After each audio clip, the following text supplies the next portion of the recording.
Howl for Carl Solomon. 1.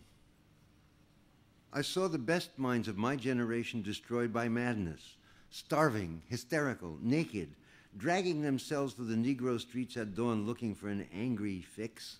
angel-headed hipsters burning for the ancient heavenly connection to the starry dynamo and the machinery of night, who poverty and tatters and hollow-eyed and high sat up smoking in the supernatural darkness of cold water flats, floating across the tops of cities, contemplating jazz, who bared their brains to heaven under the L and saw Mohammedan angels staggering on tenement roofs illuminated, who passed through universities with radiant, cool eyes, hallucinating Arkansas and Blake-like tragedy among the scholars of war, who were expelled from the academies for crazy and publishing obscene odes on the windows of the skull, who cowered in unshaven rooms in underwear, burning their money in wastebaskets and listening to the terror through the wall, who got busted in their pubic beards returning through Laredo with a belt of marijuana in New York,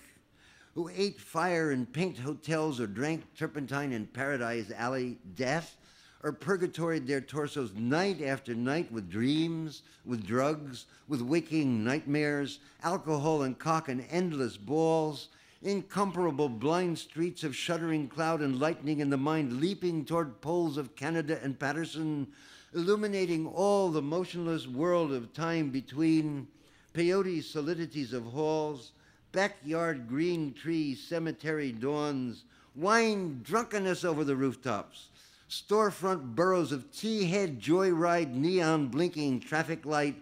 sun and moon and tree vibrations in the roaring winter dusks of Brooklyn, ash can rantings and kind king light of mind, who chained themselves to subways for the endless ride from Battery to Holy Bronx on Benzedrine until the noise of wheels and children brought them down, shuddering, mouth-racked and battered, bleak of brain, all drained of brilliance in the drear light of zoo, who sank all night in submarine light of Bickfords, floated out and sat through the stale beer afternoon in desolate fugazis, listening to the crack of doom on the hydrogen box, who talked continuously 70 hours from park to pad to bar to Bellevue to museum to the Brooklyn Bridge, a lost battalion of platonic conversationalists jumping down the stoops, off fire escapes, off windowsills, off Empire State, out of the moon.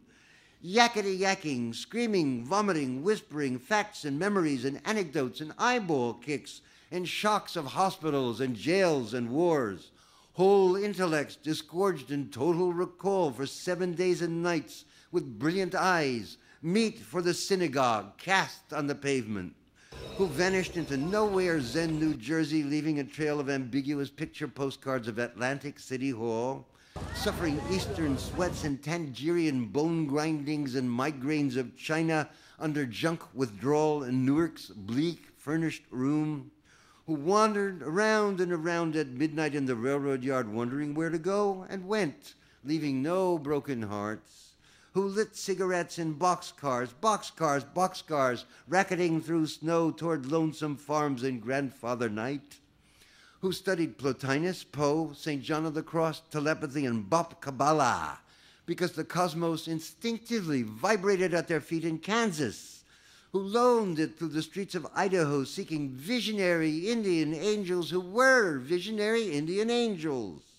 who thought they were only mad when Baltimore gleamed in supernatural ecstasy, who jumped in limousines with the Chinamen of Oklahoma under the impulse of winter, midnight, street light, small town rain, who lounged hungry and lonesome through Houston seeking jazz or sex or soup, and followed the brilliant Spaniard to converse about America and eternity, a hopeless task, and so took ship to Africa, who disappeared into the volcanoes of Mexico, leaving behind nothing but the shadow of dungarees and the lava and ash of poetry scattered in fireplace Chicago, who reappeared on the West Coast investigating the FBI in beards and shorts with big pacifist eyes, sexy in their dark skin, passing out incomprehensible leaflets, who burned cigarette holes in their arms, protesting the narcotic tobacco haze of capitalism, who distributed super-communist pamphlets in Union Square, weeping and undressing, while the sirens of Los Alamos wailed them down and wailed down Wall, and the Staten Island ferry also wailed, who broke down crying in white gymnasiums naked and trembling before the machinery of other skeletons, who bit detectives in the neck and shrieked with delight in police cars for committing no crime but their own wild cooking pederasty and intoxication, who howled on their knees in the subway and were dragged off the roof, waving genitals and manuscripts, who let themselves be fucked in the ass by saintly motorcyclists and screamed with joy, who blew and were blown by these human seraphim, the sailors, caresses of Atlantic and Caribbean love, who bowled in the morning and the evening in rose gardens in the grass of public parks and cemeteries, scattering their semen freely to whomever come who may, who hiccuped endlessly trying to giggle but wound up with a sob behind a partition in a Turkish bath when the blonde and naked angel came to pierce them with the sword, who lost their love boys to the three old shrews of fate, the one-eyed shrew of the heterosexual dollar, the one-eyed shrew that winks out of the womb, and the one-eyed shrew that does nothing but sit on her ass and snip the intellectual golden threads of the craftsman's loom, who copulated ecstatic and insatiate with a bottle of beer, a sweetheart, a package of cigarettes, a candle, and fell off the bed, and continued along the floor and down the hall, and ended fainting on the wall with a vision of ultimate cunt and cum, eluding the last jism of consciousness, who sweetened the snatches of a million girls trembling in the sunset, and were red-eyed in the morning but prepared to sweeten the snatch of the sunrise, flashing buttocks under barns and naked in the lake, who went out whoring through Colorado in myriad stolen night cars, N.C., secret hero of these poems, coxman and Adonis of Denver, joy the memory of his innumerable lays of girls in empty lots and diner backyards, movie houses, rickety rows,